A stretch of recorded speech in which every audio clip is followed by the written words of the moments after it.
everyone, welcome to our YouTube channel, St. Joseph's Academy Kurumasheri. നിങ്ങൾ ആദ്യമായ ആളുകൾ YouTube channel കാണുന്നത് നിങ്ങൾ സബ്സ്ക്രൈബ് ചെയ്യാൻ മറക്കരുത്. അതിന് തൊട്ടടുത്തുള്ള കുഞ്ഞു ബെൽ ഐക്കൺ കൂടി ഒന്ന് എനേബിൾ ചെയ്യുക. സോ ഞങ്ങൾ അപ്ലോഡ് ചെയ്യുന്ന എല്ലാ വീഡിയോസും നിങ്ങൾക്ക് ലഭിക്കുന്നതായിരിക്കും. അതോടൊപ്പം നിങ്ങളുടെ ഏറ്റവും ഇഷ്ടപ്പെട്ട സുഹൃത്തുക്കൾക്ക് ഇത് ഷെയർ ചെയ്യുകയും ചെയ്യുക.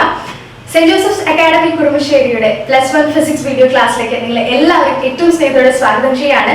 2020 +1 എക്സാമിന് ചോദിക്കാവുന്ന നിങ്ങൾക്ക് പ്രതീക്ഷിക്കാവുന്ന ചോദ്യങ്ങളുമായി ഇന്ന് നമ്മളോടൊപ്പം ഉള്ളത് ഏറ്റവും സ്നേഹം നിറഞ്ഞ ഫ്രാൻസിസ് സാറാണ്. So welcome you sir. Thank you. Hi everyone. ഈ വരുന്ന +1 ആനുവൽ ഫൈനൽ എക്സാമിനേഷനിൽ മോസ്റ്റ് പ്രോബബിൾ ആയിട്ടുള്ള 35 ക്വസ്റ്റ്യൻസ് ഞങ്ങൾ പ്രിപ്പയർ ചെയ്തിട്ട് നിങ്ങൾക്ക് വേണ്ടി പ്രസന്റ് ചെയ്യണം.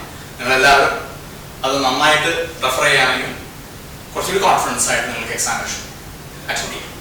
അപ്പോൾ ആദ്യത്തെ ക്വസ്റ്റ്യൻ, നമ്മൾ വർക്ക്, എനർജി, ഹീറ്റ്, ഇത് മൂന്നിനും ഒരേ യൂണിറ്റ് ആണ് എന്നുള്ള കാര്യം ഓർക്കണം. ഇതിന്റെ യൂണിറ്റ് SI യൂണിറ്റ് ജോൾ എന്ന് നമ്മൾ പറയും. ഈക്വേഷൻ ആയിട്ട് നമ്മൾ ഏതെങ്കിലും ഒരെണ്ണെടുത്ത് എഴുതാണെങ്കിൽ work is equal to force into displacement എന്നുള്ളത് നമുക്ക് എല്ലാവർക്കും അറിയാം. അതിനകത്ത് ഇതിന്റെ ഡയമെൻഷണൽ ഫോർമുലയാണ് നമ്മൾ ചോദിക്കുന്നത്. ഇപ്പൊ ഡയമെൻഷൻ ഫോർമുല കിട്ടാൻ വേണ്ടി work is equal to force നമുക്കറിയാം, mass into acceleration L(T)-2 into displacement distance ലെങ്തിന്റെ ഡയമെൻഷൻ ആണല്ലോ. L സിംപ്ലിഫൈ ചെയ്യുമ്പോൾ mL² T-2 ആണ് വർക്കിന്റെ എക്സ്പ്രഷൻ. അപ്പൊ ഇതാണ് ഇതിന്റെ ഡയമെൻഷൻ ഇക്വേഷൻ. ഈ ഇക്വേഷൻ തന്നെയാണ് എനർജിക്കും ഹീറ്റിനും. ഇത് ഏത് വേണമെങ്കിലും അവർ ചോദിക്കാൻ നമുക്ക് ഈ മെത്തഡ് ഉപയോഗിച്ച് വർക്കിന്റെ ഡയമെൻഷൻ ഇക്വേഷൻ അറിയാം. അടുത്തത് പ്രഷറാണ്. അപ്പൊ പ്രഷർ നമുക്ക് എല്ലാവർക്കും അറിയാം. പ്രഷറിന്റെ ഇക്വേഷൻ ഫോഴ്സ് ബൈ ഏരിയ ആണ് നമുക്കറിയാം. ഫോഴ്സ് നേരത്തെ നമ്മൾ ഡെറൈവ് ചെയ്ത പോലെ mL(T)-2 ആണ് ഫോഴ്സിന്റെ expression, divided by area L². Simplify ചെയ്യുമ്പോൾ നമുക്ക് mL-1 T-2 കിട്ടും. ഇതാണ് പ്രഷറിന്റെ ഡയമെൻഷൻ ഇക്വേഷൻ. ഒപ്പം തന്നെ പ്രഷറിന്റെ SI യൂണിറ്റ് നമുക്കറിയാം. ഫോഴ്സിന് ന്യൂട്ടൺ ആണ്, പെർ ഏരിയക്ക് മീറ്റർ². അപ്പൊ ന്യൂട്ടൺ പെർ മീറ്റർ² ആണ് പ്രഷറിന്റെ SI യൂണിറ്റ്. അടുത്ത ക്വസ്റ്റ്യൻ, വാട്ട് ഈസ് എറർ എന്നുള്ള ഡെഫിനിഷൻ ആണ്. മോസ്റ്റ് പ്രോബബിൾ ക്വസ്റ്റ്യൻ ആണ്. എറർ എന്ന് പറഞ്ഞു കഴിഞ്ഞാൽ difference in true value and measured value. So error is equal to true value minus measured value.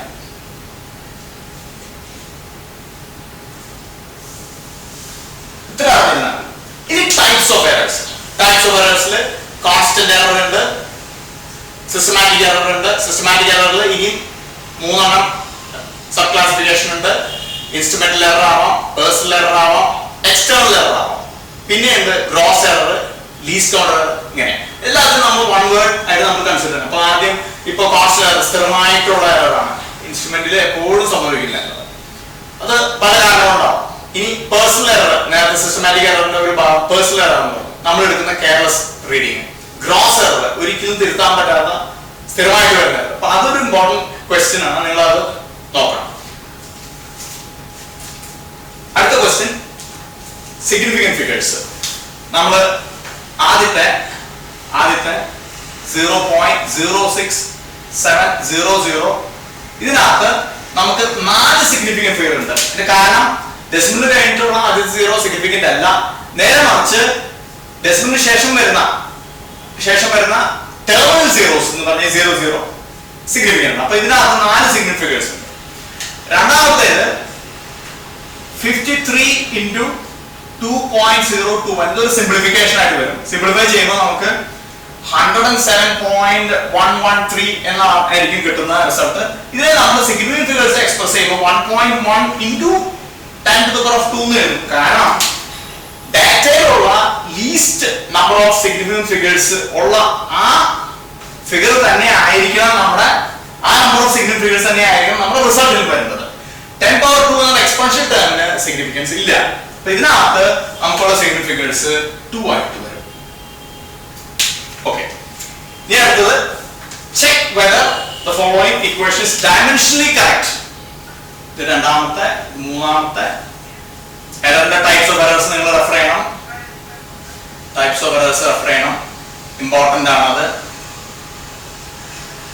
നാലാമത്തെ check whether dimensionally correct. Expression നമുക്ക് ഇതാണ് 2 pi root of m by g. ഈ equation dimensionally correct ആണെന്ന് check ചെയ്യാം. അതിന് വേണ്ടിയിട്ട് നമുക്ക് ഈ എക്സ്പ്രഷൻ സിംപ്ലിഫൈ ചെയ്യാം. അപ്പോൾ നമ്മൾ സ്ക്വയർ ചെയ്യുമ്പോൾ രണ്ട് സൈഡ് സ്ക്വയർ ചെയ്യുമ്പോൾ നമുക്ക് t squared is equal to 4 pi squared into m by g കിട്ടും. അപ്പോൾ ഡയമെൻഷനലി നമ്മൾ എഴുതുമ്പോൾ t യുടെ ഡയമെൻഷൻ t തന്നെയായിട്ട് എഴുതാം. അപ്പോൾ m to the power of 0 n to the power of 0 t to the power of 2 നമുക്ക് എഴുതാം. is equal to ഇതിന്റെ ഡയമെൻഷൻ ഇല്ല, കോൺസ്റ്റന്റ് ആണ്. മാസിന്റെ ഡയമെൻഷൻ m ആയിട്ട് എഴുതും. ഗ്രാവിറ്റിക്ക് നമ്മൾ L t minus 2 meter per second square ആണ് അതിലുണ്ട്, നമ്മൾ പഠിച്ചിട്ടുള്ളതാണ്. സിംപ്ലിഫൈ ചെയ്യുമ്പോൾ ഈ സാധനം നമുക്ക് ഈ എക്സ്പ്രഷൻ നമുക്ക് m L minus 1 t minus t plus 2 നമുക്ക് കിട്ടും. ഇത് രണ്ടും ഒരിക്കലും ഈക്വൽ അല്ല. അപ്പോൾ they are not dimensionally correct. Not dimensionally correct. ഇങ്ങനെയുള്ള പ്രോബ്ലംസ് നിങ്ങൾക്ക് വരാം സാധിക്കും. അടുത്ത ക്വസ്റ്റ്യൻ ഒരു പ്രോബ്ലം ആണ്. ഇവര് നമുക്കൊരു പ്ലോട്ട് തന്നിരിക്കാം. ഇതിനകത്ത് ആക്സിലറേഷൻ വേഴ്സസ് ടൈം പ്ലോട്ട് ആണ്.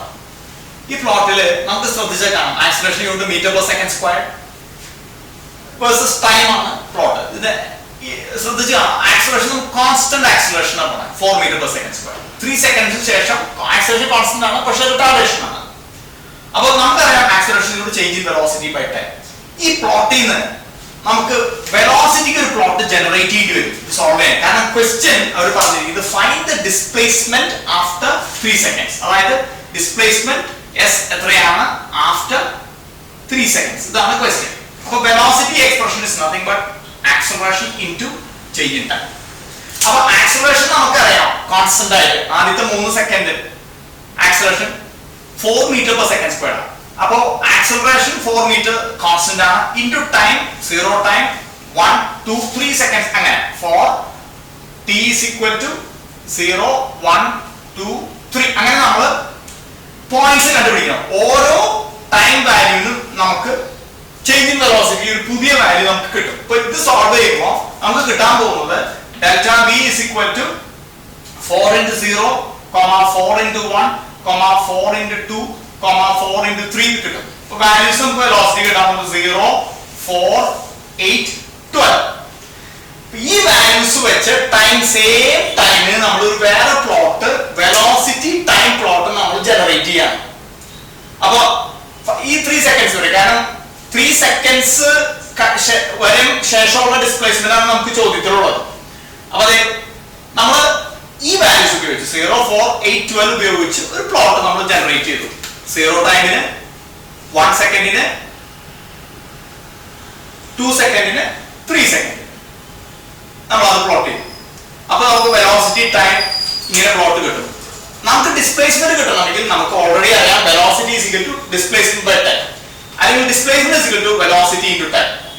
ഡിസ്പ്ലേസ്മെന്റ് കിട്ടണമെങ്കിൽ ഈ ഷെയ്ഡ് ചെയ്തിരിക്കുന്ന ആ ഭാഗത്തിന്റെ ഏരിയ നമ്മൾ കണ്ടുപിടിക്കണം. അപ്പോ അതെങ്ങനെയാ? ഇതൊരു ട്രയാങ്കിൾ ആണ്. അപ്പൊ ട്രയാങ്കിളിന്റെ area half into base into altitude. Altitude വന്നത് നമുക്ക് 12 മീറ്റർ പെർ സെക്കൻഡ്, നേരത്തെ നമ്മൾ കിട്ടിയ value 12 metres per second into അതിന്റെ ടൈം 3. സിംപ്ലിഫൈ ചെയ്യുമ്പോൾ നമുക്ക് 18 മീറ്റേഴ്സ് കിട്ടും. ഇതാണ് ഈ ബോഡി 3 സെക്കൻഡിന് ശേഷമുള്ള അതിന്റെ ഡിസ്പ്ലേസ്മെന്റ്. അടുത്ത question, state the parallelogram law of forces, law of vectors, sorry, no, parallel law of vectors. ഈ ലോ വീണ്ടും ആവർത്തിച്ച് ചോദിച്ചിട്ടുണ്ട്. അപ്പോൾ അതിന്റെ സ്കെച്ച് ഇതാണ്. രണ്ട് വെക്ടേഴ്സിനെ രണ്ട് അഡ്ജസന്റ് സൈഡ്സ് ഓഫ് പാരലോഗ്രാം ആയിട്ട് നമ്മൾ റെപ്രസെന്റ് ചെയ്യുകയാണെങ്കിൽ ഇത് വെക്ടർ എ, ഇത് വെക്ടർ ബി എന്ന് വിചാരിക്കുക. അതിന്റെ റിസൾട്ടന്റ് വെക്ടർ ആർ അതിന്റെ ഡയഗണൽ ആയിരിക്കും. അപ്പോൾ is equal to vector A plus vector B. ഇത് സ്കെച്ച് ആണ്. ഇതിന്റെ O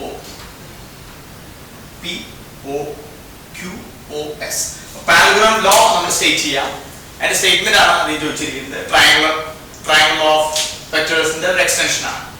പാരലലോഗ്രാം ലോ പറയുന്നത് if two vectors can be represented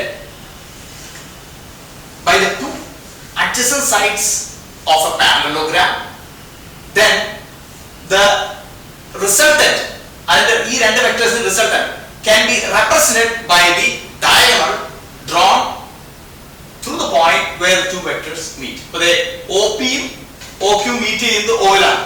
അപ്പോൾ അവിടെ നിന്ന് നമ്മൾ ഡ്രോ ചെയ്യുന്ന ഡയഗണൽ ആയിരിക്കും അതിന്റെ റിസൾട്ട് ഇവിടെ റെപ്രസെന്റ് ചെയ്തിട്ടുണ്ട്. ഒന്നുകൂടി പറയാണ്, parallelogram law of vectors state ചെയ്യുന്നത് if two vectors can be represented by the two adjacent sides of a parallelogram, then the diagonal drawn through the same point represents the resultant of the vectors. അടുത്ത question, derive expressions for a projectile, അതിന്റെ time of flight, maximum height reached, range of the projectile. എന്താണ് projectile?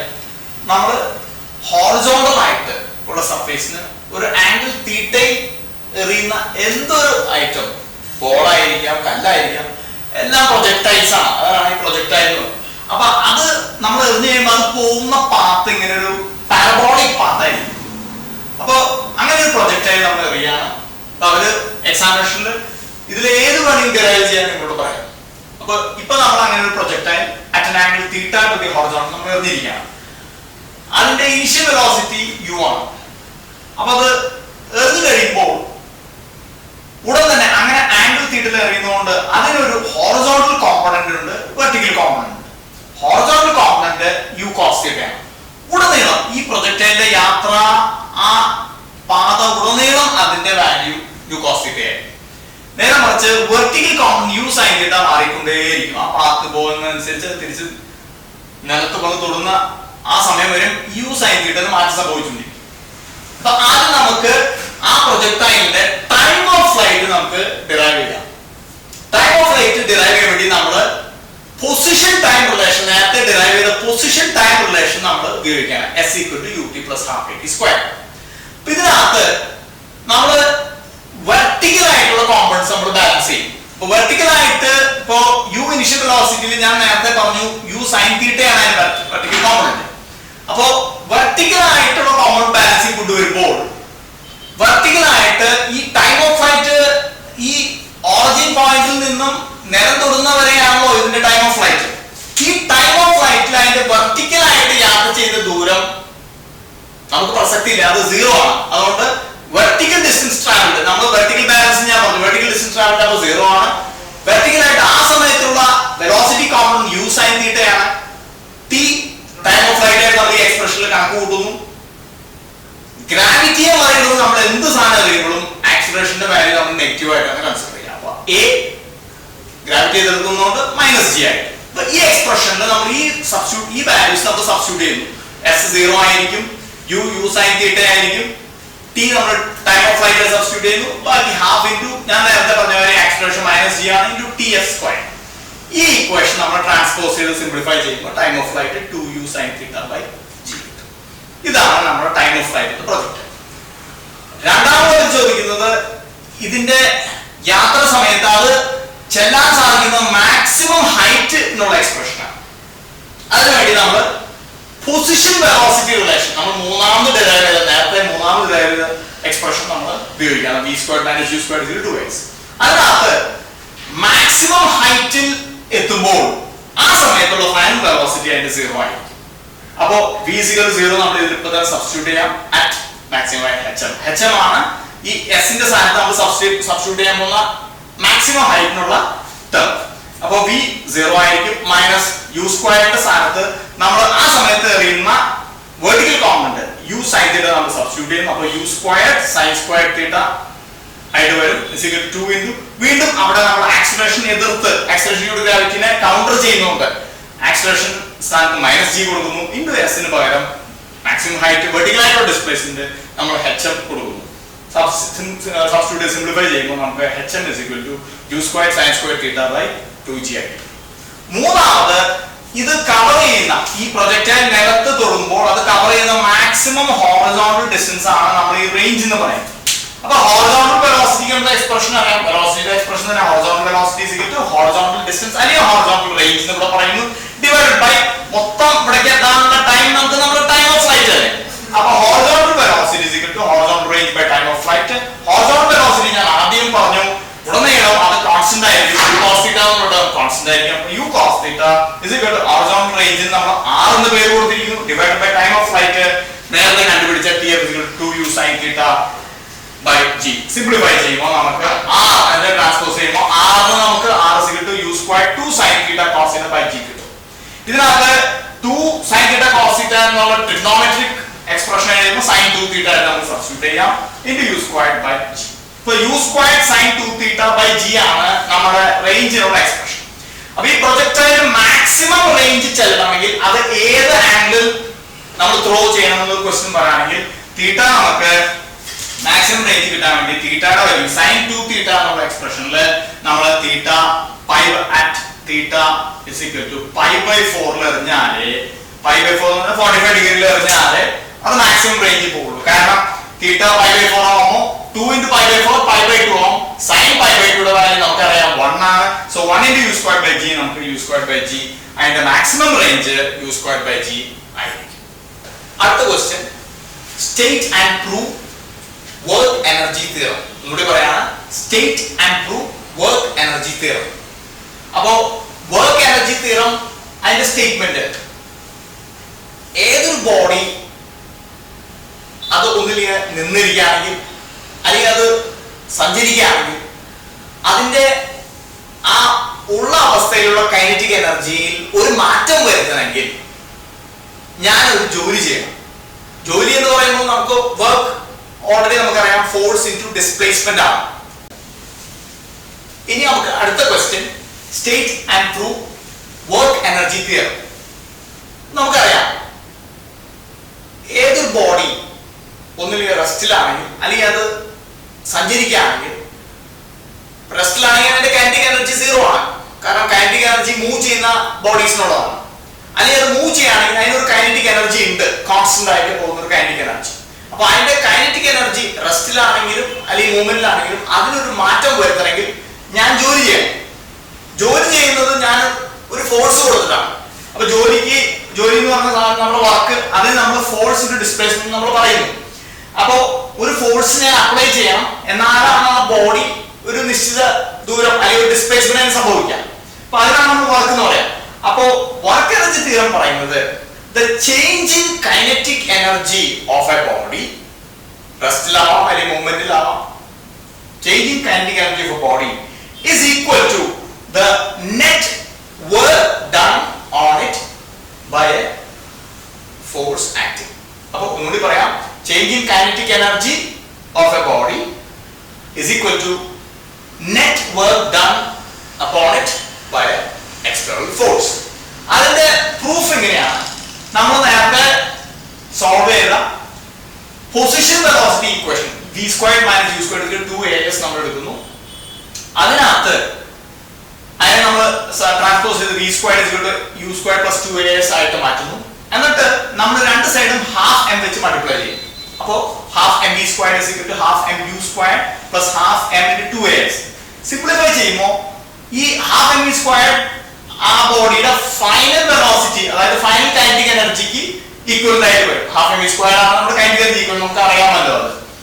അതുപോലെ half mu squared നമ്മുടെ initial kinetic energy ആയിരിക്കും.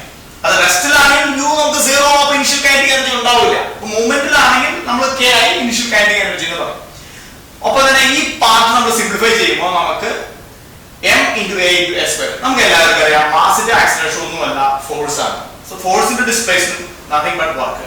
ki നമ്മൾ transpose ചെയ്ത് kf minus ki is equal to w എന്ന് പറയും. Therefore net work done upon the body due to a force is equal to change in kinetic energy. Work energy theorem.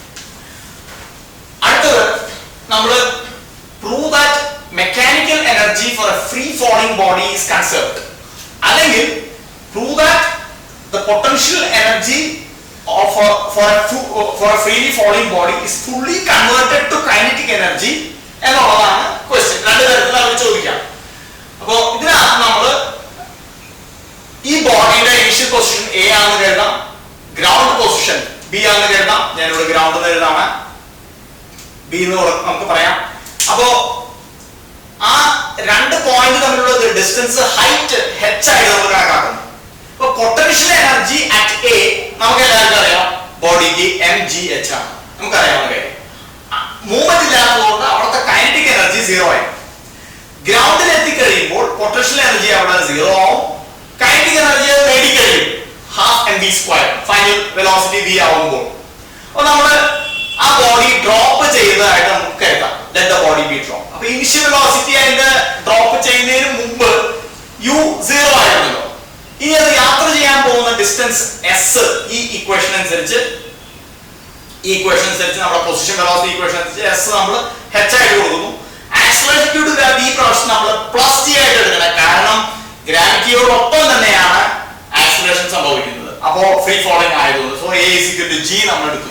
നമ്മുടെ position velocity ഇക്വേഷനിൽ v², u നമ്മൾ initial 0 ആണെന്ന് നമുക്കറിയാം, കാരണം അത് freely drop ചെയ്തതാണ്. u 0 ആയിട്ട് എടുക്കുന്നു, is equal to 2 into a ക്ക് പകരം g, h നമ്മൾ s ആയിട്ട് നേരത്തെ പറഞ്ഞല്ലോ, s equal to h. Simplify ചെയ്യുമ്പോൾ v² is equal to 2gh കിട്ടും.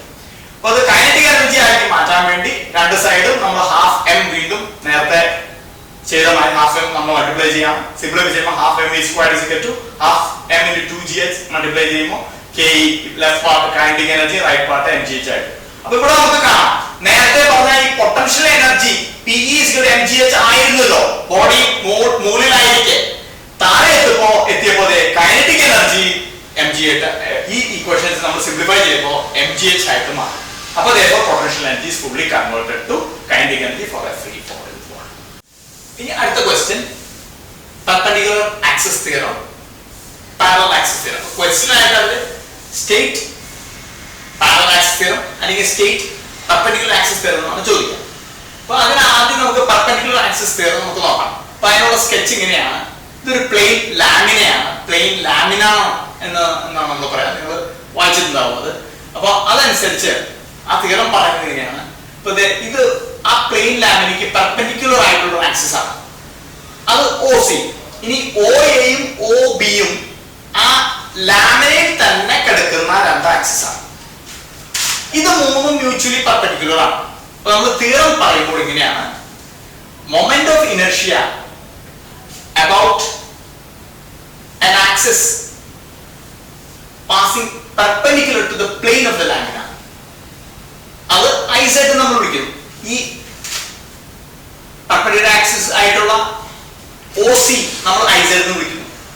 അതുപോലെ തന്നെ moment of inertia OA IX എന്ന് വിളിക്കുന്നു, OB IY എന്ന് വിളിക്കുന്നു. അപ്പോൾ നമ്മൾ moment of inertia about any axis passing perpendicular to the plane lamina is equal to sum of moment of inertia of two mutually perpendicular axes lying in the plane of the lamina and meeting at the point where the perpendicular axis passes through the lamina. ഒന്നുകൂടി പറയാം, perpendicular axis theoremത്തിന്റെ statement ആണ് state and prove എന്ന് പറയുമ്പോൾ statement moment of inertia about any axis passing perpendicular to the plane of the lamina is equal to sum of moment of inertia of two mutually perpendicular axes lying in the plane of the lamina and meeting at the point where the perpendicular axis passes through the lamina. അതുപോലെ അടുത്തത് state parallel axis theorem. ഇതനുസരിച്ച് ഇപ്പൊ നമുക്ക് ഇവിടെ കാണാം, ഇതേ plain lamina നമ്മൾ വരച്ചിട്ടുണ്ട്. ഇതിന്റെ ഏതെങ്കിലും ഒരു ഭാഗത്തൂടെ പോകുന്ന ഒരു ആക്സിസ്, അത് പെർപെൻഡിക്കുലർ ആണോ അല്ലെങ്കിൽ പ്ലെയിനിൽ കൂടെ പാസ് ചെയ്യുന്നതായിരിക്കും, എങ്ങനെ വേണമല്ലോ IX ആണ് നമ്മുടെ ആ ആക്സിസ് എന്ന് വിചാരിക്കാം. അപ്പൊ അവിടെ മൊമെന്റ് ഓഫ് ഇനർഷ്യ ആ ആക്സിസിൽ കണ്ടുപിടിക്കുന്നതിൽ സമം is equal to moment of inertia about an axis passing through the center of mass plus product of mass of the body and square of the distance separating the two axes.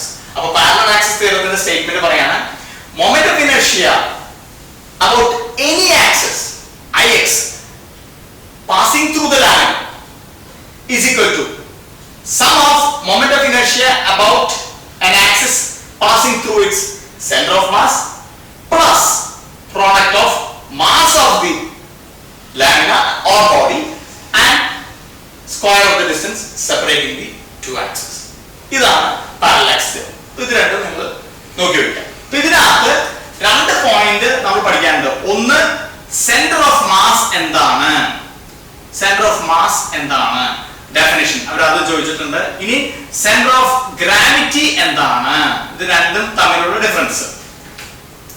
Define centre of mass അല്ലെങ്കിൽ define centre of gravity അല്ലെങ്കിൽ give the difference between centre of mass and centre of gravity. Centre of mass is that point where the entire mass of the body is concentrated. അതാണ് അതിന്റെ definition. ആ ബോഡിയുടെ എല്ലാ മാസും ഒരു പോയിന്റിൽ concentrate ചെയ്തിരിക്കുന്ന ആ പോയിന്റിനെയാണ് നമ്മൾ സെന്റർ ഓഫ് മാസ് എന്ന് പറയുന്നത്. അതുപോലെ centre of gravity is that point where the net gravitational force acts. ഇപ്പോൾ എക്സാമ്പിൾ പറയാൻ ഒരു കാലത്ത് നിൽക്കാം സാധിക്കുമോ എന്ന് ചോദിച്ചു കഴിഞ്ഞാൽ ബോധം എളുപ്പം എനിക്ക് ഒരു കാലത്ത് നിൽക്കാം, ഒരു കാലത്ത് നിൽക്കാം. ഇപ്പൊ നിങ്ങളുടെ പേരൻസിനോട് പറയാവുന്ന ഒരു കാര്യമാണ് കേട്ടോ. പക്ഷേ ഞാൻ എന്റെ സെന്റർ ഓഫ് ഗ്രാവിറ്റി ഷിഫ്റ്റ് ചെയ്ത് കഴിഞ്ഞാൽ, സെന്റർ ഓഫ് ഗ്രാവിറ്റി ഞാൻ എന്റെ ഈ പൊക്കിളിന്റെ ഭാഗത്ത് നിന്ന് ഞാൻ സൈഡിലേക്ക് ഷിഫ്റ്റ് ചെയ്ത് കഴിഞ്ഞാൽ, ഇതാണ് ഇങ്ങനെ ഷിഫ്റ്റ് ചെയ്ത് ഞാൻ ചോക്കരപ്പ ഇങ്ങനെ ചാരി നിൽക്കുകയാണെങ്കിൽ ഇനി ഒറ്റ കാലം നിൽക്കാൻ പറഞ്ഞു കഴിഞ്ഞാൽ സാധ്യമല്ല. ഈ വലത്തെ കാലം എനിക്ക് പൊക്കാൻ പോലും സാധിക്കില്ല. കാരണം എന്താ, ഞാൻ എന്റെ സെന്റർ ഓഫ് ഗ്രാവിറ്റി എന്റെ നേവൽ അതായത് പൊക്കിളിന്റെ ഭാഗത്ത് ഞാൻ സൈഡിലേക്ക് ഷിഫ്റ്റ് ചെയ്തിരിക്കുകയാണ്. അപ്പൊ സെന്റർ ഓഫ് ഗ്രാവിറ്റി എന്ന് പറയുന്നത് ഒരു ബോഡിയുടെ പല ഭാഗത്തുനിന്നും പല പോയിന്റുകളായിരിക്കും. പ്രത്യേകിച്ച് ലാർജർ ബോഡി വരുമ്പോൾ സെന്റർ ഓഫ് ഗ്രാവിറ്റിയുടെ പോയിന്റുകൾ മാറും. പക്ഷെ സ്മോൾ ബോഡിക്ക് സെന്റർ ഓഫ് മാസും സെന്റർ ഓഫ് ഗ്രാവിറ്റിയും ഒന്നിച്ച് ചേരും, ലയിച്ചു പോകും. അപ്പൊ സെന്റർ ഓഫ് ഗ്രാവിറ്റി ഒന്നിച്ച് പറയാണ്, it is that point where the net gravitational force acts and it is different for a it is having a different value for different parts of a large body. അപ്പോ ഇനി നമുക്ക് ഈ moment of inertia concept, അതായത് perpendicular axis theorem parallel axis theorem apply ചെയ്ത് ഓരോ ഒബ്ജക്റ്റിന്റെയും moment of inertia നമ്മൾ കണ്ടുപിടിക്കാൻ നമ്മൾ ഒരു ചാർട്ട് നിങ്ങൾ പഠിക്കേണ്ടി വരും എക്സാമിനേഷൻ. ഈ ചാർട്ട് നിങ്ങൾ നോട്ട് ചെയ്യണം. അതിൽ ആദ്യം റിംഗിന്റെ perpendicular to plane at a center is equal to mr square. Rod perpendicular to rod at midpoint ml squared by 12. Disc perpendicular to plane at center mr squared by 2. Hollow cylinder above axis mr squared. Solid cylinder above axis mr squared by 2. Solid sphere above diameter 2/5 mr squared. ഇത് ഞാൻ ചില models വെച്ച് നിങ്ങൾക്ക് ഇപ്പൊ കാണിച്ചു തരാൻ പോവാണ്. ഈ ചാർട്ടില് മൊമെന്റ് ഓഫ് ഇനർഷ്യ ചാർട്ടില് നമുക്ക് മനസ്സിലാക്കേണ്ട മോഡൽസ് ഞാൻ ഓരോന്ന് കാണിച്ച് നിങ്ങൾക്ക് പറഞ്ഞുതരാം. റിംഗ്, ഇതൊരു റിംഗ് ആണ്. Moment of inertia about an axis, ഇവിടെ പെർപെൻഡിക്കുലർ പ്ലെയിൻ അറ്റ് സെന്റർ പറഞ്ഞത്. അപ്പൊ ഇതൊരു ആക്സിസ് ആണ്. ആ റിംഗിന്റെ പ്ലെയിന് പെർപെൻഡിക്കുലർ ആണ്, പാസിംഗ് ത്രൂ ദി സെന്റർ ആണ്. അപ്പൊ അങ്ങനെ വരുന്നതിന് moment of inertia about an axis perpendicular to the plane of the ring. ഇതാണ് റിംഗിന്റെ plain. perpendicular to the plane of the ring mr square ആണ്. അതുപോലെ ഒരു റോഡ്, ഇതൊരു റോഡാണ് വിചാരിക്കുക. അപ്പൊ റോഡിന്റെ perpendicular to the rod at midpoint, ഇത് റോഡിന്റെ സെന്റർ പോയിന്റിൽ ആക്സിസ് perpendicular ഇങ്ങനെയാണെങ്കിൽ ഈ axis perpendicular rod at midpoint എന്നുള്ള ആക്സിസിന് ml squared by 12 വരും. അടുത്തത് ഒരു ഡിസ്ക് ആണ്. ഞാൻ ഒരു ഡിസ്ക് ആയിട്ട് കൺസിഡർ ചെയ്യണം. ഇതിന്റെ perpendicular plane at center. അപ്പോ ആക്സിസ് ഡിസ്കിന്റെ പ്ലെയിൻ അതിന് perpendicular to the plane at the center. അതിനുള്ള moment of inertia mr squared by 2. അതുപോലെ നമുക്ക് ഒരു ഹോളോ സിലിണ്ടർ, ഇതൊരു പൊള്ളയായിട്ടുള്ള ഇതൊരു പൈപ്പ്. ഹോളോ സിലിണ്ടർ എന്ന് പറയുമ്പോൾ ഇതൊരു പൈപ്പായിട്ട് കരുതാം. ഇതിനുള്ളിൽ പൊള്ളയായിരിക്കുമല്ലോ. അപ്പൊ ഹോളോ സിലിണ്ടർ അബൌട്ട് ആക്സിസ് എന്ന് പറയുമ്പോൾ ആ നടുക്കേ കൂടെ പോകുന്ന ആക്സിസ്, ഇതിന്റെ സെന്ററിൽ കൂടെ പാസ് ചെയ്യുന്ന ആക്സിസ്, അതിനുള്ള moment of inertia mr square. ഇനി സോളിഡ് സിലിണ്ടർ ആണെങ്കിൽ, ഇതൊരു സോളിഡ് സിലിണ്ടർ ആണെങ്കിൽ ആ സോളിഡ് സിലിണ്ടറിന്റെ നടുക്കേ കൂടെ പോകുന്ന ആക്സിസ്, ഇങ്ങേറ്റം സെന്ററിൽ കൂടെ കടന്നു പോകുന്ന പുറത്തേക്ക് വരുന്ന ആക്സിസ് mr squared by 2. അതുപോലെ സോളിഡ് സ്പിയർ, സ്പിയറിന് നമ്മൾ എവിടെ നിന്ന് നോക്കിയാലും ഇതിൽ കൂടെ പോകുന്ന ആക്സിസിന്റെ ഡയമീറ്റർ ആണ്. അപ്പൊ സോളിഡ് സ്പിയറിന് അപ്പോൾ ഡയമീറ്റർ 2/5 mr square.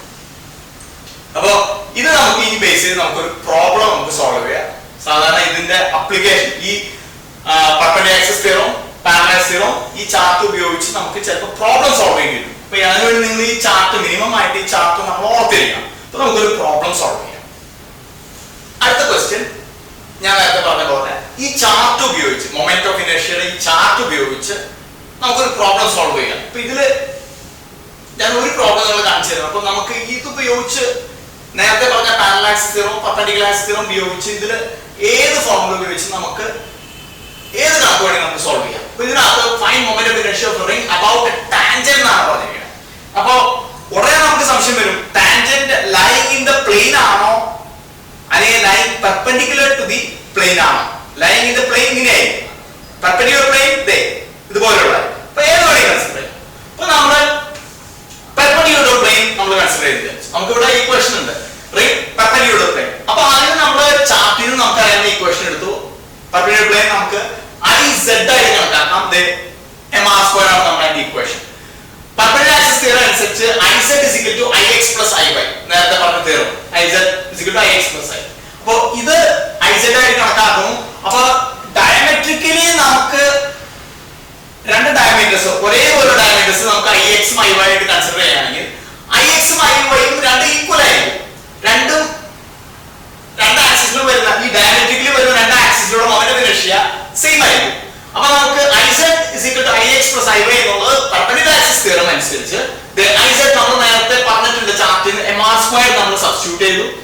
IX ഉം IY ഉം ഡയമെട്രിക്കൽ ആയതുകൊണ്ട് നമ്മൾ ഈക്വൽ ആയിട്ട് എടുക്കുമ്പോൾ 2IX ആവും. കാരണം IX equal to IY. അപ്പൊ അതിൽ നിന്ന് IX is equal to mr²/2 along diameter. ഏതെങ്കിലും ഒരു ഡയമീറ്ററിലുള്ള മൊമെന്റ് ഓഫ് ഇനർഷ്യ mr²/2 നമുക്ക് കിട്ടും. പാരലൽ ആക്സിസ് തിയറത്തിൽ നമ്മൾ രണ്ടാമത്തെ പ്ലെയിൻ, കാരണം നമ്മുടെ target moment of inertia ring about any tangent ആണ് കണ്ടുപിടിക്കുന്നത്. അപ്പൊ tangent കണ്ടുപിടിക്കണമെങ്കിൽ according to parallel axis theorem moment of inertia about any axis is equal to moment of inertia about an axis passing through the center of mass. So ring in the center of mass അല്ലെങ്കിൽ center of gravity സ്പേസിലാണ് അതിന്റെ നടുക്കാണ്. അതാണ് നമ്മൾ ഈ IX എന്ന് നേരത്തെ കണ്ടുപിടിച്ചിരിക്കുന്നത്. ഇത് parallel axis theorem അനുസരിച്ചാണ്. So parallel axis theorem അനുസരിച്ച് ഒന്നുകൂടി പറയാനാണ് moment of inertia about any axis is equal to moment of inertia about an axis passing through the center of mass plus product of mass of the body and the square of the distance separating the two axes. ഇതിനെ നമ്മൾ separate ചെയ്യുന്ന ആക്സിസിന്റെ distance r ആണ് നമ്മുടെ. അപ്പോ parallel axis theorem അനുസരിച്ച് IT is equal to IX. IX വന്ന ICM ആണ്. ഇവിടെ നമ്മൾ നോട്ട് ചെയ്യണം. IX is equal to ICM moment of inertia passing through about an axis passing through the center of mass. So IX plus product of mass of the body, റിംഗിന്റെ mass m ആണ്. നേരത്തെ പറഞ്ഞല്ലോ mr². mr² നമ്മൾ substitute ചെയ്യണം. ഇതിനെ simplify ചെയ്യുമ്പോൾ moment of inertia about tangent perpendicular passing perpendicular plane 3/2 mr². ഇനി അടുത്ത question, sketch the diagram of a vehicle on a blank road and give the expression for maximum speed. അപ്പോൾ ഈ ഒരു question എക്സാമിനേഷനിൽ പലതരത്തിലും ഈ ഒരു ടോപ്പിക്കിൽ തന്നെ ഒത്തിരി ക്വസ്റ്റ്യൻസ് ആവർത്തിച്ച് വരുന്നുണ്ട്. ഇതൊരു ഇമ്പോർട്ടന്റ് ടോപ്പിക്കാണ്. ആദ്യമായിട്ട് ബാങ്കിങ് ഓഫ് ട്രാക്സ് എന്താണെന്ന് നമുക്ക് മനസ്സിലാക്കാം. അപ്പോൾ സാധാരണ ഒരു പ്ലെയിൻ റോഡിൽ ഒരു വെഹിക്കിൾ ട്രാവൽ ചെയ്യുകയാണെങ്കിൽ അതിന് വേണ്ടിയിട്ടുള്ള കേർവ് ടേൺ ചെയ്യുമ്പോൾ ഒരു കർവ് ടേൺ ചെയ്യുമ്പോൾ ആ വെഹിക്കിളിന് വേണ്ടിയിട്ടുള്ള ഫ്രിക്ഷൻ പ്രൊവൈഡ് ചെയ്യുന്നത് സെൻട്രിഫ്യൂഗൽ ഫോഴ്സ് ആണ്. അപ്പോൾ അതിനൊരു മാക്സിമം സ്പീഡ് നമുക്ക് ട്രാവൽ ചെയ്യാൻ പറ്റിയത് √μs(rg) ആണ്. µs അതിന്റെ കോഎഫിഷ്യന്റ് ഓഫ് ഫ്രിക്ഷൻ ആണ്. അപ്പോ µs(rg) എന്ന് പറഞ്ഞ ഈ ടേം വളരെ ചെറിയ വാല്യൂ ആണ്. അപ്പോ എന്നാൽ മാക്സിമം സ്പീഡ് നമുക്ക് അച്ചീവ് ചെയ്യും വേണം, ഒപ്പം തന്നെ സ്കിഡ് ആവാനും പാടില്ല. തന്നെയുമല്ല ടയേഴ്സിന്റെ വെയർ ആൻഡ് ടയർ പരമാവധി കുറയ്ക്കാൻ വേണ്ടിയിട്ട് നമ്മൾ ഈ റോഡിന്റെ ആംഗിൾ ചെറുതായിട്ടൊന്ന് ഇൻക്രീസ് ചെയ്യും. ആ ആംഗിൾ ആണ് ഈ തീറ്റ, ആംഗിൾ ഓഫ് ബാങ്കിങ് എന്ന് പറയും. So angle of banking is that angle at which the outer edge of the road or track is raised in order to avoid skidding and also minimize wear and tear. അപ്പോൾ ഈ ഫിഗറിൽ നമ്മൾ അങ്ങനെ bank ചെയ്തിരിക്കുന്ന ഒരു റോഡിന് നമ്മൾ കാണുന്നു. അപ്പോൾ ഇതിനകത്ത് ഈ n എന്ന് പറയുന്നത് ഇതിന്റെ ഈ വെഹിക്കിളിന്റെ നോർമൽ റിയാക്ഷൻ ആണ്. നേരെ വെർട്ടിക്കൽ ആയിട്ട് ആക്ട് ചെയ്യുന്നത് ആ ബോഡിയുടെ ആ വെഹിക്കിളിന്റെ മാസ് ആണ്, mg, അതിന്റെ വെയിറ്റ് ആണ്. സോ ഈ നോർമൽ റിയാക്ഷൻ നമുക്ക് n cos θ y ആക്സിസിലും n sin θ x ആക്സിസിലും നമുക്ക് സ്പ്ലിറ്റ് ചെയ്യാൻ പറ്റും. ഒപ്പം തന്നെ ഈ ഫ്രിക്ഷൻ ഫോഴ്സ് ഇവിടെ ഇപ്പൊ ഞാൻ നിങ്ങൾക്ക് വേണ്ടി ഇപ്പൊ കാണിക്കുകയാണ്. ഫ്രിക്ഷൻ ഫോഴ്സ് നമുക്ക് ഇതേപോലെ തന്നെ നോർമൽ റിയാക്ഷൻ പോലെ തന്നെ എഫ് കോസ് തീറ്റയും എഫ് സൈൻ തീറ്റ ആയിട്ട് നമുക്ക് സ്പ്ലിറ്റ് ചെയ്യാൻ സാധിക്കും. അപ്പൊ ഇതിനകത്ത് ബാലൻസിങ് ചെയ്യുമ്പോൾ ഈ എൻ കോസ് തീറ്റ മുകളിലേക്കുള്ള വെർട്ടിക്കൽ നമ്മുടെ നോർമൽ റിയാക്ഷന്റെ വെർട്ടിക്കൽ കോമ്പണന്റ് ആയിട്ടുള്ള എം ജി അതായത് വെയിറ്റും എഫ് സൈൻ തീറ്റ ആയിട്ട് ചേർന്നു. ഞാൻ ഒന്നുകൂടി പറയാം. ഈ ഫ്രിക്ഷൻ ഫോഴ്സ് നമുക്ക് സ്പ്ലിറ്റ് ചെയ്ത് F cos theta along X ആക്സിസും F sine theta along Y axis ആയിട്ട് നമുക്ക് കാണിക്കാം. നമ്മൾ ഒരു കാര്യം ഓർക്കാനുണ്ട്, ഈ എലിവേറ്റ് ചെയ്തിരിക്കുന്ന ആംഗിൾ തീറ്റ തന്നെയാണ് ഈ ആംഗിൾ. നമുക്ക് നേരത്തെ നമ്മൾ പഠിച്ചിട്ടുള്ളതാണ്. അതുപോലെ തന്നെ ഇത് ഓൾട്ടർനേറ്റ് ആംഗിൾസ് ആയതുകൊണ്ട് ഇതും തീറ്റ ഇതും തീറ്റ. അപ്പോ ഈ എപ്പോഴും തീറ്റയോട് ചേർന്നിരിക്കുന്ന ആ കോമ്പണന്റ് ആണ് നമ്മുടെ sine theta component, sorry cos theta component. അപ്പോ ഇവിടെ നമുക്ക് ഇതിന് പാരലൽ ആയിട്ടുള്ള ഇത് എഫ് കോസ് തീറ്റയും ഇവിടെ ഈ തീറ്റയോട് ചേർന്നിരിക്കുന്ന component reaction normal reaction N cos theta. അപ്പൊ ഇത് ബാലൻസിങ്ങിന് വേണ്ടി നമ്മൾ N cos theta is equal to M G ഈ വെഹിക്കിളിന്റെ വെർട്ടിക്കൽ ആയിട്ടുള്ള വെയിറ്റും അതിനോട് ചേർത്ത് എഫ് സൈൻ തീറ്റ നമ്മൾ എടുക്കുന്നു. അപ്പൊ ഇത് അങ്ങടിക്കും ഇത് അപ്വേർഡ്സും ഇത് ഈ M G F sine theta downwards ആയിട്ട് ബാലൻസ് ആവുമ്പോൾ നമുക്ക് ഇക്വേഷൻ 1 കിട്ടും. അതുപോലെ തന്നെ N sine theta plus F cos theta ഇത് രണ്ടും ഈ രണ്ട് കോമ്പണന്റ്സും ഒന്നിച്ച് അതിന്റെ പ്രൊവിഷൻ ആയിട്ട് നമുക്ക് centimetre force mv squared by r നമ്മൾ നേരത്തെ പഠിച്ചിട്ടുള്ളത്. സോ ഇപ്പൊ ഇക്വേഷൻ 1 ഇക്വേഷൻ 2 ഉണ്ട്. ഇക്വേഷൻ 1/2 നെ ഡിവൈഡ് ചെയ്യുന്നത് അതിനെ n cos θ ആയിട്ട് അപ്പർ ന്യൂമറേറ്റർ ഡിനോമിനേറ്റർ നമ്മൾ ഡിവൈഡ് ചെയ്യുമ്പോൾ ഇങ്ങനെ നമുക്ക് കിട്ടും. ഈ n cos θ f sin θ നമ്മൾ പ്രീ ട്രാൻസ്പോസ് ചെയ്തു. അപ്പോൾ നമുക്ക് mg കിട്ടും. mg divided by mv squared by r simplify ചെയ്യുമ്പോൾ നമുക്ക് ഇക്വേഷൻ ഈ രണ്ട് ഇക്വേഷൻ ഡിവൈഡ് ചെയ്ത് n cos θ ഡിവൈഡ് ചെയ്ത് നമുക്ക് ഇക്വേഷൻ ഇങ്ങനെയായിട്ട് റെഡ്യൂസ് ആവും. ഇതിനകത്ത് f/n നമ്മുടെ കോഎഫിഷ്യന്റ് ഓഫ് ഫ്രിക്ഷൻ ആണ് mu. അപ്പോൾ അതിൽ നിന്ന് നമ്മൾ v ക്ക് എക്സ്പ്രഷൻ എടുക്കുമ്പോൾ v √rg tan θ plus mu divided by 1 minus mu tan θ നമുക്ക് കിട്ടും. ഇതിനകത്ത് കോഎഫിഷ്യന്റ് ഓഫ് ഫ്രിക്ഷൻ mu നമുക്ക് 0 ആണ്. അപ്പോൾ അത് നമുക്ക് സ്കിഡിംഗ് അവോയ്ഡ് ചെയ്യുന്ന രീതിയിൽ ട്രാവൽ ചെയ്യാൻ വേണ്ടി ഉള്ള മാക്സിമം സ്പീഡ് ഒപ്റ്റിമം സ്പീഡ് എന്ന് പറയും. ആ സമയത്തുള്ള വെയർ ആൻഡ് ടയർ നമുക്ക് 0 ആവണമെങ്കിൽ mu നമുക്ക് 0 ആയിരിക്കും. So minimum wear and tear നമുക്ക് കോഎഫിഷ്യന്റ് ഓഫ് ഫ്രിക്ഷൻ mu 0 ആയിരിക്കും. സിംപ്ലിഫൈ ചെയ്യുമ്പോൾ v √rg tan θ. ഇനി നെക്സ്റ്റ് നമുക്ക് രണ്ട് തിയറി ക്വസ്റ്റ്യൻസ് ആണ്. Horse cannot pull cart in empty space. Why? രണ്ടാമത് speeding bus suddenly stops, passengers fall forward. Why? ഈ questions തന്നെ പല രൂപങ്ങളിൽ അവര് 1 മാർക്കിനും 2 മാർക്കിനും എക്സാമ്പിൾസ് ആയിട്ട് നമ്മളോട് ചോദിക്കുന്നുണ്ട്. ഫസ്റ്റ് വൺ നമ്മൾ തേർഡ് ലോ അനുസരിച്ച് action to every action there is an equal and opposite reaction നമ്മൾ പഠിച്ചിട്ടുണ്ട്. അപ്പോ ആക്ഷനും റിയാക്ഷനും ഒരേ ബോഡിയിനെ ആണെങ്കിൽ ഒറ്റ ബോഡിയിൽ തന്നെ ആണെങ്കിൽ അത് ക്യാൻസൽ ആയിപ്പോകും. It will get cancelled. But ആക്ഷനും റിയാക്ഷനും വേറെ വേറെ ബോഡീസിനെ ആണെങ്കിൽ അപ്പൊ ആ ബോഡി മുമ്പോട്ട് നീങ്ങും. അതിന്റെ മൂവ്മെന്റ് അതിന്റെ മോഷൻ ഫോർവേഡ് ആവും. ഇവിടെ horse cannot pull a cart in empty space എന്നാണ് പറഞ്ഞത്. ഇപ്പൊ empty സ്പേസിൽ ഫ്രിക്ഷൻ ഇല്ല, റിയാക്ഷൻ ഇല്ല, ആക്ഷനും ഇല്ല, റിയാക്ഷൻ ഇല്ല.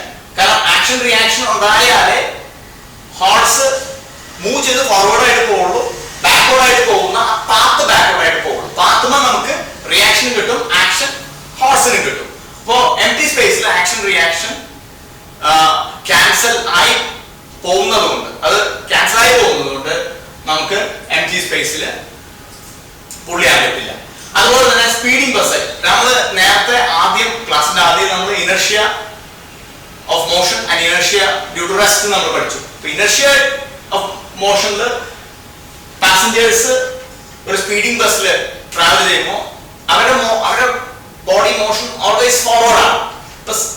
സഡൻലി ആ വെഹിക്കിൾ സ്റ്റോപ്പ് ചെയ്യുമ്പോൾ അവരുടെ ബോഡി ഇനർഷ്യ അനുസരിച്ച് മോഷനിൽ തന്നെയാണ്.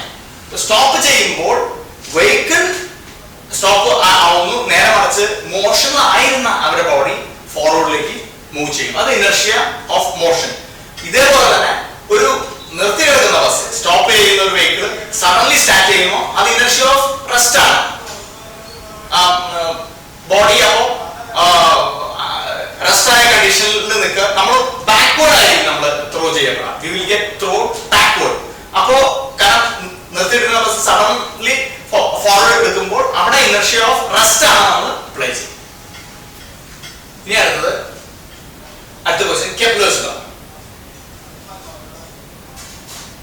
ഇതിൽ നമുക്ക് 3 ലോസ് ഉണ്ട്. Law of orbits, law of areas, law of periods. ഇത് ഏത് വേണമെങ്കിൽ അവർക്ക് എക്സാമിനേഷൻ ചോദിക്കാം. റിപ്പീറ്റ് ചെയ്ത് വന്നിരിക്കുന്ന ക്വസ്റ്റ്യൻ ആണ്. Law of orbits. Law of orbits പറയുന്നത് ഒരു പ്ലാനറ്റ് എപ്പോഴും ഒരു എലിപ്റ്റിക്കൽ ഓർബിറ്റിലാണ് റിവോൾവ് ചെയ്യുന്നതെങ്കിൽ sun will be at one of the foci of the ellipse. അപ്പോൾ എന്നും എലിപ്സിന് നമുക്ക് 2 ഫോക്കൽ പോയിന്റ്സ് ഉണ്ട്. ഈ കാണുന്ന മേജർ ആക്സിസും ഇത് minor axis, major axis. Major ആക്സിസിൽ എസും എസ് ഡാഷും നമുക്ക് ഓരോ ഫോക്കൽ പോയിന്റ്സ് ആണ്. അപ്പോൾ സൺ എസിലാണെങ്കിൽ പ്ലാനറ്റ് എപ്പോഴും പി ആണെങ്കിൽ ഈ പ്ലാനറ്റ് പി ട്രേസ് ചെയ്യുന്ന ഒരു എലിപ്റ്റിക്കൽ പാത്ത് ആയിരിക്കും. അങ്ങനെയാണെങ്കിൽ sun will be at one of the foci. അപ്പോൾ ലോ ഒന്നുകൂടി പറയാം. ലോ ഓഫ് ഓർബിറ്റ്സ് പറയുന്നത് the path traced by a planet will be always an elliptical path with sun at one of the foci. Law of orbits here. The law of areas. Law of areas അനുസരിച്ച് the line joining the sun and the planet. അപ്പോൾ ഈ O ഇപ്പോ sun ആണെങ്കിൽ അതുപോലെ Y planet ആണെങ്കിൽ ഈ OY ഈ line trace ചെയ്യാൻ പോകുന്ന ഏരിയ, ആ area during A time interval T ഏത് ഭാഗത്തായാലും ഈക്വൽ ആയിരിക്കും. ഇവിടെ ട്രേസ് ചെയ്ത അതേ ഏരിയ തന്നെ ആയിരിക്കും ഈ ഭാഗം. ഇതൊരു എലിപ്സ് ആയിട്ട് ഞാൻ കാണിക്കുന്നില്ല, ഞാൻ just sun at one of the foci ആയിട്ട് നമ്മൾ റെപ്രസെന്റ് ചെയ്യുന്നു. OY ഒരു ലൈൻ, അതുപോലെ OX ഒരു ലൈൻ. ഈ OXX ഡാഷും OYY ഡാഷും during time interval delta T trace ചെയ്ത 2 ഏരിയ equal ആയിരിക്കും. ലോ ആയിട്ട് പറയുമ്പോൾ the line joining the sun and the planet would trace equal areas in equal intervals of time. അടുത്ത law of periods. law of period അനുസരിച്ച് the square of the period of revolution of a planet around the sun is proportional to the cube root of the semi major axis. Semi major axis നമുക്ക് 2a ആണെങ്കിൽ അതിന്റെ half a ആണ്. So the period of revolution of a planet around the sun is proportional to cube root of the semi-major axis. Saint Joseph's Academy കുറുമശ്ശേരിയുടെ ഈ ഒരു physics session നിങ്ങൾക്ക് ഒരുപാട് helpful ആയി വിശ്വസിക്കുന്നു. ഇനിയും ഇതുപോലുള്ള വാല്യുബിൾ വീഡിയോസ് ലഭിക്കുന്നതിനായിട്ട് സബ്സ്ക്രൈബ് ചെയ്യാൻ മറക്കരുത്. So thank you.